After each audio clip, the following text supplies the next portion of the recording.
Comenzamos el año y lo comenzamos con una serie nueva, con todo lo emocionante que es abrir las Escrituras y aprender en ellas lo que Dios tiene para nosotros. Pero quisiera empujarlos a estudiar las Escrituras con mayor profundidad cuando estén a solas frente a ellas. Y no digo que la lectura bíblica devocional sea trivial, porque no lo es. Esos momentos en que leemos la Biblia devocionalmente para meditar, para adorar, son parte de nuestro alimento básico, fundamental como creyentes, pero también debemos leerla para escudriñarla. Una palabra que en griego significa esculcar, hurgar, buscar, inquirir. Debemos ir más profundo que lo que nos ofrece por encima, porque siendo la palabra de Dios, siempre tendrá algo más que darnos. Así que les doy estos 4 consejos prácticos para profundizar en su estudio bíblico personal. 1. Debemos cuidar la actitud con la que nos acercamos a la Biblia. No olvidemos que estamos frente a la palabra de Dios. No trivialicemos lo que Dios es. No lo veamos como un simple y ordinario ser. El Dios que hizo los cielos y la tierra nos habla a través de su palabra. Ese ser ante quienes todos compareceremos algún día nos dejó estos escritos para que conociéramos su voluntad y creciéramos en Él. Así que cuando quieras estudiar la Biblia, toma un tiempo para orar y para pedirle a Dios que su Espíritu ilumine tu conocimiento, tu entendimiento, para que puedas crecer en Él. Y acércate a la Biblia consciente de lo que ella es y consciente de lo que nosotros somos ante ella. Ve en humildad, ve con apetito de crecer, con anhelo de cambiar, no buscando arrogancia, no buscando reconocimientos humanos o aplausos. Ve a ella para que Dios te hable. Que el Dios cuya palabra creó el universo use su palabra para construirte. Lo primero, al acercarnos a la palabra, es cuidar nuestra actitud, pero además debemos separar tiempo para ella. Si ella es lo que decimos que es, ¿por qué darle más tiempo a algún deporte o a alguna película o algún otro espectáculo que lo que estamos dispuestos a darle a ella? Yo amo el béisbol, pero ¿cómo puedo ver un partido que en promedio dura 3 horas y quedar con ganas de más y luego leer la Biblia 5 minutos y perder el interés? Entiendo que mi carne se rebela, entiendo que ella ni quiere ni puede agradar a Dios, pero aunque mi carne sea débil, debo ser fuerte en el espíritu, debo poder callarla, someterla, enseñarle quién manda. No significa que todas las veces entregarás la misma cantidad de tiempo. Habrán ocasiones en que sea humanamente imposible. Tenemos deberes también impuestos por Dios como el cuidado y la provisión de los nuestros, pero sí debemos asignar tanto tiempo como podamos para entender mejor las Escrituras. Y cuando estemos frente a algún pasaje que no pudimos descifrar, algún pasaje profundo o complicado y debes regresar a tus actividades ordinarias, llévalo contigo. Mastícalo a lo largo del día, medítalo en el fondo de tu mente. Cuando la Biblia dice orad sin cesar, no significa que abandones la vida y te dediques solo a la oración. No, lo que Dios nos pide con eso es que la oración se integre a nuestra agenda cotidiana, que podamos estar trabajando y a la vez orando, que podamos estar platicando con nuestros amigos y a la vez orando, comiendo, cocinando a la vez orando, que podamos incorporar la oración a nuestra agenda diaria. Y en ese sentido, también debemos aprender a incorporar nuestra meditación de la palabra. Que llevemos la Biblia con nosotros, no su terminología, no que hablemos cotidianamente con las personas usando citas o términos como redención, regeneración o eso, sino que llevemos con nosotros las enseñanzas de la palabra, que la palabra tenga espacio en nuestra agenda cotidiana. Debemos cuidar nuestra actitud, debemos separar tiempo. Tercero, debemos hacerle preguntas al texto. Recuerda que escudriñar es inquirir, esculcar, así que cuando estés frente al texto, antes de leer el documento, comienza haciendo algunas preguntas básicas, como por ejemplo, ¿quién lo escribió? Saber quién escribe nos da mejor perspectiva de lo que estamos leyendo. Saber si el que escribió era, por ejemplo, un profeta enojado con el pueblo o preocupado por el futuro, o si quien escribió era un líder tratando de instruir a una nación recién nacida, o era un apóstol cuidando a la iglesia, o un rey preocupado por el reino. Saber quién escribe y saber un poco de su historia, de su cosmovisión, de sus valores, nos ayuda mucho a tener más entendimiento del pasaje. Luego, ¿a quién fue escrito? ¿Quién o quiénes son los destinatarios del escrito? ¿Qué sabemos de ellos? ¿Qué sabemos de su cultura, de sus valores, de sus desafíos? ¿Qué estaban viviendo que hizo necesario este escrito? Y también nos preguntamos, ¿cuándo fue escrito? ¿Cuál es el contexto histórico en el que se da este escrito? Saber la historia sobre la cultura, sobre las condiciones alrededor del escrito, nos van a ayudar a entenderlo mejor. Y también debemos saber investigar para qué fue escrito. Los destinatarios estaban inmersos en un contexto histórico, en condiciones especiales que les habían confundido o desafiado, o estaban frente a una necesidad o una oportunidad de algo. ¿Qué quería lograr el escritor cuando lo envió? Esas son las preguntas básicas que debemos hacer. Ya si queremos ser más profundos, investigamos estilos literarios, estructuras filosóficas, gramaticales, pero con las 4 preguntas básicas podemos comenzar y nos servirán de mucho. Ahora, ya les mencioné lo importante que es acercarnos con la actitud correcta y lo necesario que es separar tiempo y hacer preguntas. Aún hay algo básico por cumplir. La Biblia no se escribió a nosotros, pero sí se escribió también para nosotros. No somos los destinatarios del escrito y por eso debemos cuidar de no entendernos como tales, pero al mismo tiempo debemos investigar qué es lo que Dios sí quiere que yo reciba de esto. Eso se llama aplicar la Biblia. Es tomar la carta de Pablo a Timoteo, por ejemplo, y aplicarla a la vida pastoral. Es tomar la carta de Pedro a los dispersos y aplicar sus enseñanzas a la iglesia de hoy. ¿Cómo aplicamos a nuestra vida o a nuestra iglesia lo que la Biblia dice? Y debemos recordar que la Biblia tiene elementos descriptivos y otros prescriptivos, y debemos saber distinguirlos. Unos narran o describen algo aplicable a una época, a una cultura, y los otros, los prescriptivos, son para todo creyente. Por ejemplo, la Biblia describe a Pablo rumbo a Damasco, encima de un caballo, cuando tuvo un encuentro con Dios. Eso es descriptivo. Si fuera prescriptivo, entonces tendríamos que decir que debemos conseguir un caballo, ir rumbo a Damasco y repetir la misma experiencia de Pablo para entonces decir que tuvimos un encuentro con Dios. Muchos quieren repetir lo que la Biblia describe. Queremos los terremotos y las lenguas de fuego de Hechos, o la puerta sacudiéndose y el edificio lleno de humo de Isaías, o la zarza ardiendo de Moisés. No, esas son descripciones. Lo que la Biblia sí prescribe es algo más importante que el formato de alguna experiencia. Moisés no se cayó de un caballo rumbo a Damasco. Pedro no vio una zarza ardiendo en la cima de un monte. Pablo no vio una escalera que llegaba hasta el cielo por la que subían y bajaban ángeles.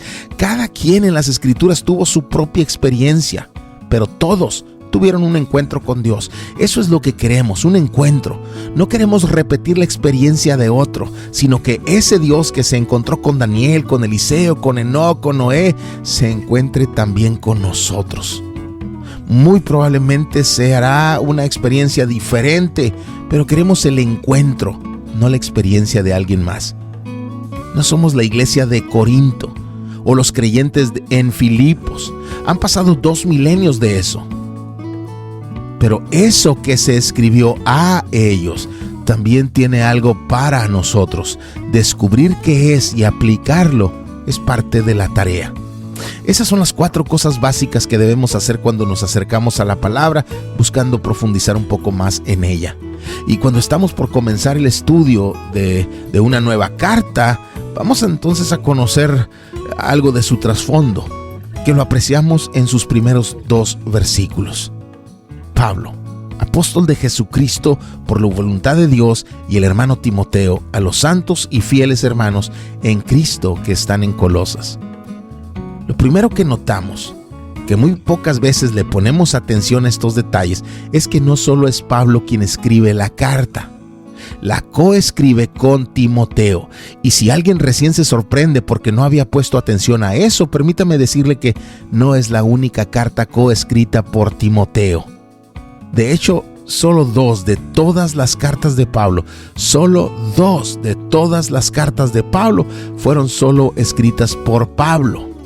Y no me refiero a que estaba acompañado por otros cuando escribió. Esos que lo acompañaban al momento de escribir suelen aparecer al final, en los saludos, pero quienes coescribieron con él aparecen al principio, como aquí.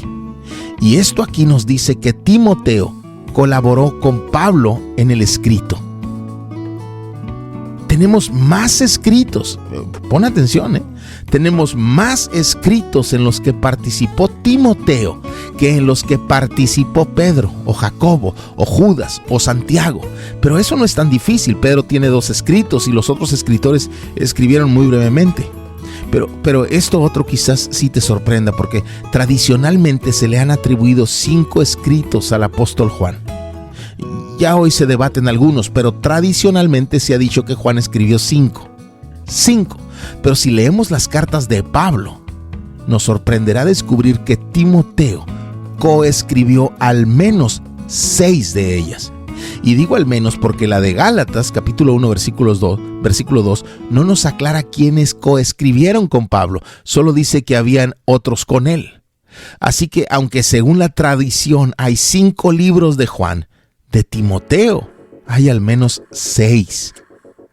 Y además de eso, 2 cartas de Pablo que son exclusivamente para él, directamente para él. 2. No sé si exista eso de envidia de la buena, pero si la hay, esta sería una buena razón para tenerla. Así que ese joven de Derbe o de Listra, que se sumó al trabajo misionero de Pablo desde Hechos 16, ese que había crecido influenciado por su mamá y su abuela que lo instruyeron en la palabra, tiempo después pueden mirarlo con gozo que aquel niño ahora ya no solo acompaña a Pablo, ya no solo es compañero del apóstol, ahora hasta escribe con él. Timoteo creció conociendo las Escrituras. Cuando Pablo le dice que avivar el fuego del don de Dios, muchos entienden ese versículo desde el vacío, como que de eso se trata la vida en Cristo, de lumbre, de fervor, de fuego. No, solo que Timoteo ya tenía lo otro que es más importante que el fervor, el conocimiento de la palabra. Y cuando al conocimiento de la palabra le agregamos fervor, el resultado es maravilloso.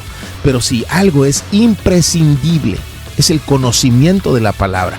Y después le agregamos lumbre. Pero si tenemos lumbre sin conocimiento, eso es muy peligroso. Porque estamos convenciendo con gritos, con manoteos, con pasión, con estilos, pero no con la exposición de la verdad. Pero Timoteo tenía ambas cosas.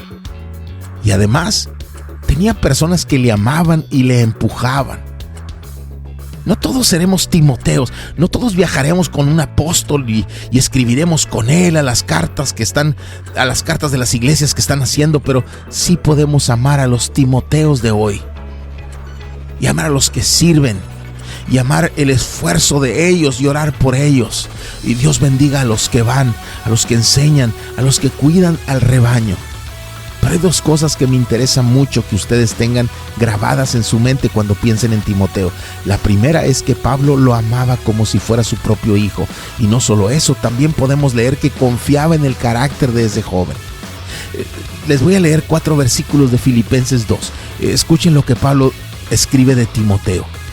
Pero espero en el Señor Jesús enviarles pronto a Timoteo, a fin de que yo también sea alentado al saber la condición de ustedes. Pues a nadie más tengo del mismo sentir y que esté sinceramente interesado en el bienestar de ustedes, porque todos buscan sus propios intereses, no los de Cristo Jesús.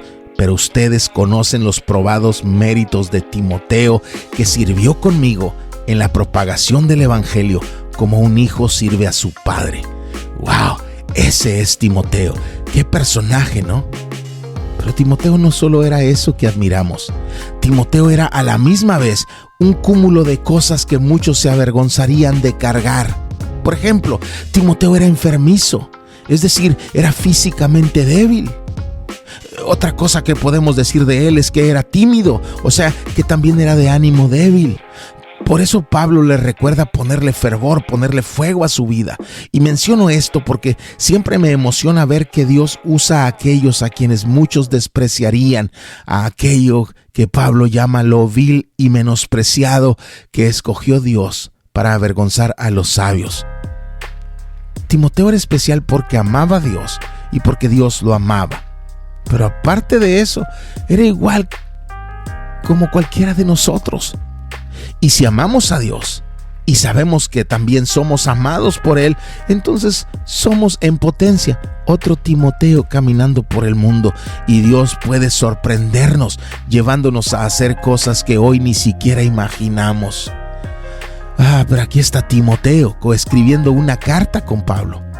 Pero no olvidemos que un factor mayor que la participación de Timoteo es la autoridad apostólica detrás de ese escrito. Si la iglesia en Colosas debía poner atención a lo escrito, no era porque Timoteo firmaba la carta. La carta era principalmente de un apóstol, de un hombre a quien Dios puso para establecer las bases de la enseñanza eclesial.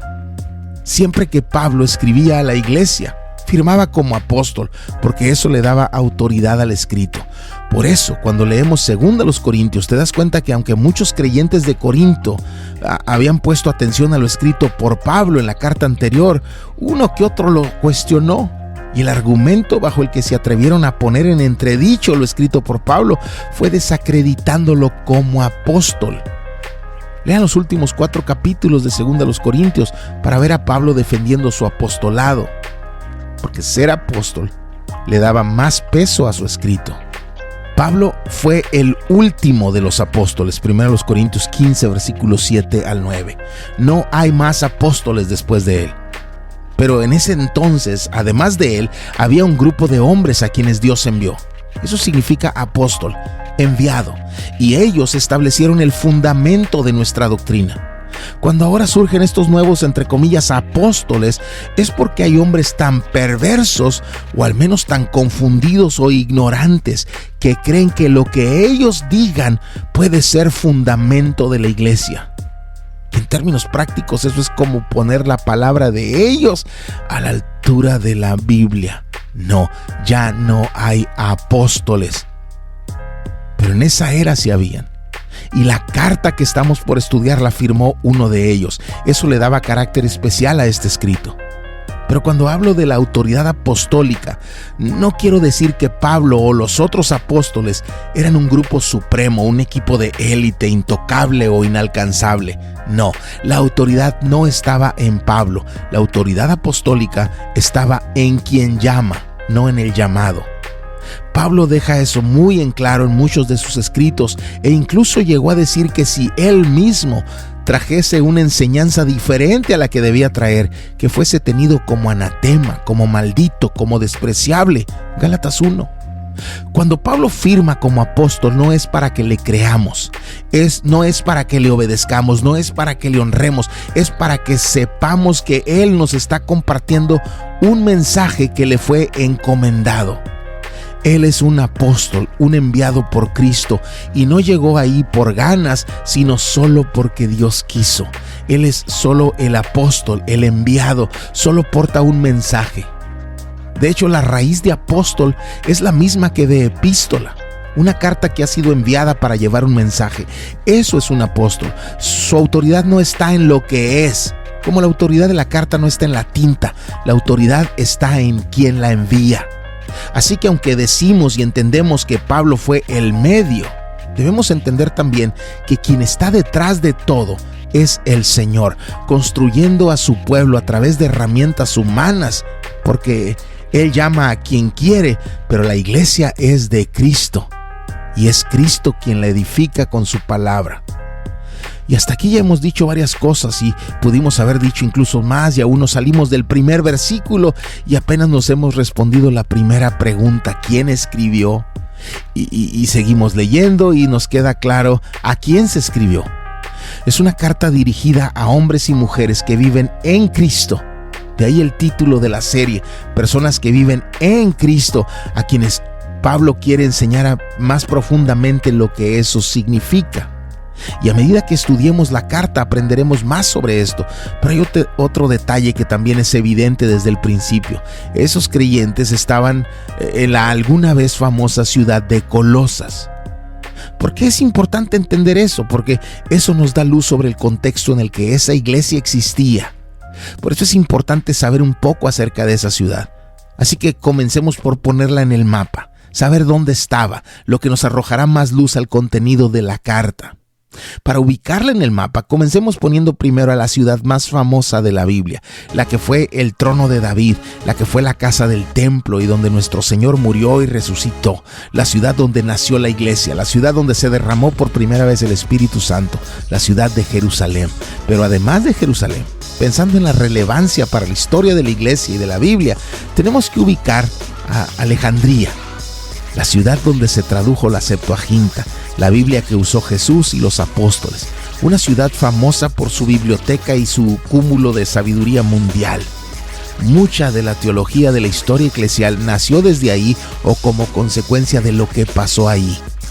Y si ponemos la ciudad que nació en honor al gran Alejandro Magno, no podemos entonces omitir la ciudad de los Césares, el hogar del imperio, el epicentro, el trono, la cuna de generales, la casa de senadores, de poetas, de músicos, de escritores, la ciudad más famosa y poderosa de ese momento. Pero para irnos aproximando a la ciudad de Colosas, debemos ubicar también la ciudad de Éfeso, una ciudad a la que Pablo le puso especial atención. Ahí estuvieron también Priscila y Aquila. Ahí predicó un tiempo Apolos. Ahí pasó Pablo una fiesta del Pentecostés. Éfeso era una ciudad en la que Pablo estableció a Timoteo como pastor y a donde el apóstol Juan se fue a vivir al final de su vida. Y si hablamos de Éfeso, con todo lo hermoso que podríamos decir de la iglesia de ahí, entonces debemos también ubicar a la que para muchos es la hermana fea de Éfeso, la iglesia de Corinto. Priscila y Aquila dejaron Corinto para irse a Éfeso, donde sirvieron por años. Apolos dejó Éfeso para irse a Corinto, después de haber sido corregido en su enseñanza por Priscila y Aquila. Desde Éfeso, Pablo escribió a los de Corinto, así que aunque son tan diferentes las dos iglesias, había cierta relación entre ellas. Y cuando el desorden de Corinto parecía fuera de control, incluso bajo el cuidado de Apolos, Pablo, desde Éfeso, tuvo que enviar a Timoteo, al menos un tiempo, a Corinto, para reestructurar la iglesia ahí. 1 Corintios 4:17. Pero no creo que eso de hermana fea sea justo, porque con todo y sus desórdenes, la iglesia de Corinto nos permite conocer mucho de la vida al interior de una congregación. Mucho de lo que sabemos de las reuniones de la primera generación de creyentes fue gracias a las cartas de Pablo a los de Corinto. Pero ya con las 5 ciudades ubicadas en el mapa, desde la bíblicamente más relevante que es Jerusalén hasta la históricamente más poderosa que es Roma, pongamos a Colosas en el mapa, de la que sí podemos hablar de una iglesia hermana a la de Éfeso. Y no solo por su cercanía geográfica, las cartas a ambas iglesias fueron escritas muy cercanas una de la otra y fueron enviadas al mismo tiempo. Y muchas frases que asociamos con la carta de Éfeso las encontraremos también en Colosenses. Pero vean lo cerca que está Colosas de la ciudad de Éfeso, tan importante para Pablo. Pero no solo es eso. Quiero poner las 6 ciudades en el mapa porque además de ubicarla geográficamente, quisiera que apreciaran 2 factores importantes además de su cercanía a Éfeso. Ahora, fuera de esta carta, y pese a que era una ciudad muy grande e importante, el nombre de Colosas no aparece en las escrituras, les repito, fuera de esta carta. Pero eso no significa que haya sido ignorada en la Biblia. Lo que pasa es que esta ciudad alguna vez fue parte de lo que fue el reino de Frigia. Y de Frigia sí leemos en las escrituras. Frigia había sido un muy poderoso reino que se construyó participando en la aniquilación del antes superpoderoso imperio hitita que tantos dolores de cabeza diera a los egipcios. Después de eso, el reino frigio ocupó el lugar relevante en la historia y ocupó las tierras que habían sido dominadas por el imperio hitita. Y el reino frigio existió hasta caer ante el imperio persa con Jerjes. Jerjes I se asentó en Colosas en su campaña contra los griegos y macedonios, y como los frigios eran enemigos de los griegos, se sumaron con gusto a las filas de los persas. Si has leído o escuchado sobre la historia del caballo de Troya con el que los griegos asaltaron esa ciudad, debes agregarle a esa información que tras el asalto, los de Frigia vinieron al apoyo de Troya contra los griegos y lograron expulsarlos de la zona. Y no sé si has escuchado hablar de un tal rey Midas, ese que supuestamente todo lo que tocaba convertía en oro. Bueno, él fue uno de los reyes frigios. Pero cuando el imperio de Alejandro les derrotó, les puso bajo Antígono, uno de sus generales más perversos, para mantenerlos controlados. Pero tras la muerte de Alejandro y la ruptura del imperio, el general Seleuco arrebató el territorio a Antígono y así fue que Frigia terminó sometida a uno de los mejores generales de Alejandro, que comandaba uno de los ejércitos más salvajes de la historia. Y cuando el imperio de Roma sometió a las tropas helenas, la estrategia que usó Roma para no regresarle el poder a los de Frigia fue mantenerlos divididos, y así la parte nororiental de lo que había sido el reino se adjuntó a la provincia de Galacia y la parte occidental a la provincia de Asia.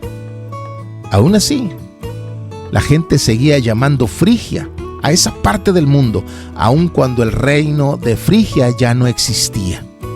En Hechos 2, en el derramamiento del Espíritu Santo en el día de la fiesta del Pentecostés, se habla de personas de Frigia.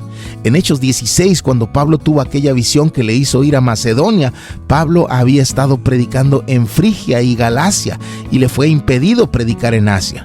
Y en Hechos 18, vemos a Pablo regresando a Frigia y Galacia, confirmando a los creyentes. Era tan común referirse a esa zona como Frigia, que para el siglo III de nuestra era, los romanos decidieron reestructurar sus provincias y formalmente llamar Frigia a lo que en términos prácticos nunca había dejado de llamarse así. Así que podemos decir con seguridad que Pablo estuvo en Colosas, porque según Hechos visitó Frigia en orden. Pero hay otra cosa que hace de Colosas un lugar interesante a la luz de las Escrituras. Colosas estaba muy cerca de las 7 iglesias del Apocalipsis. Las 7 iglesias a las que Juan escribió lo que para nosotros son los capítulos 2 y 3 de Apocalipsis. Esas iglesias estaban en la provincia de Asia y eran vecinas muy, muy cercanas a Colosas.